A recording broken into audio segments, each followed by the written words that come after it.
Good morning বন্ধুরা। তো দেখো আমি সকাল সকাল ছাদে চলে এসেছি।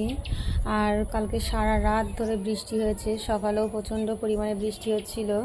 তো এই দেখো গাছগুলোর এখন অবস্থা এই হয়ে রয়েছে। আর এই দিকটা তোমাদেরকে দেখাই, এই দেখো গাছগুলো সব ঝড়ের জন্য সব উল্টে পড়ে রয়েছে। এই দেখো আমার অ্যাডিনিয়াম গাছগুলো সব উল্টে পড়ে গেছে এখানে। এই যেগুলোকে সব তুলে দিতে হবে। এই যে সব গাছগুলো ঝড়ের জন্য সব উল্টে পড়ে গেছে। আর প্রচণ্ড পরিমাণে বৃষ্টি হয়েছে রাতেও সকালেও। এই যে দেখো তোমরা গাছগুলো কিভাবে উল্টে পড়ে রয়েছে। এখনও হাওয়া হচ্ছে, মেঘলা ওয়েদার হয়ে রয়েছে, জানি না আবারও বৃষ্টি হবে কি না। তো গাছগুলোকে আমি এইভাবে সব তুলে দিচ্ছি। তো দেখো কি পরিমাণে বৃষ্টি হয়েছে। এই যে প্রত্যেকটা গাছ এখানে, এই যে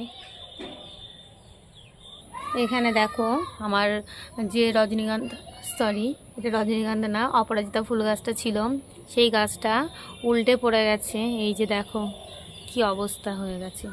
এত পরিমাণে ঝড় হয়েছে রাতের দিকে, তো গাছগুলো সব উল্টে পড়ে গেছে।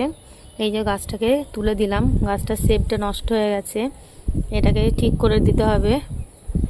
গাছটা দাঁড়াচ্ছে না, উল্টে পুরো পড়ে গেছে ঝড়ে, আর মাথার দিকটা ভার হয়ে গেছে গাছের।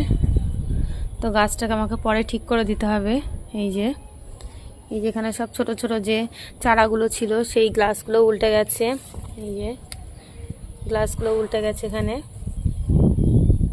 এখনো ঝড় হচ্ছে। এটা আমার সাদা অপরাজিতা গাছটা, আর এখানে রয়েছে কয়েন প্ল্যান্ট, আর এখানে এই যে কিছু কাটিং রয়েছে। তো এই যে পুরো বৃষ্টির জলে ছাদটার অবস্থাটা দেখো। আর কালকে আমি এই যে এখানে ছিল এই টবগুলো, তো কালকে আমি ঝাঁটিয়ে নোংরা পরিষ্কার করে আমি টবগুলো সব এক জায়গায় করে দিয়েছিলাম। তো গাছগুলো এখন এখানে এক জায়গায় হয়ে রয়েছে। এই যে এগুলো আবার সুন্দরভাবে সাজিয়ে দেব। আর এই যে আমার ড্রাগনের যে ফুলগুলো হয়েছিল, তো ফুলগুলো এখন এরকম হয়ে গেছে। আর দুদিন হোক, তারপরে এগুলোকে ছিঁড়ে ফেলে দিতে হবে, তা নাহলে ফলটা নষ্ট হয়ে যেতে পারে।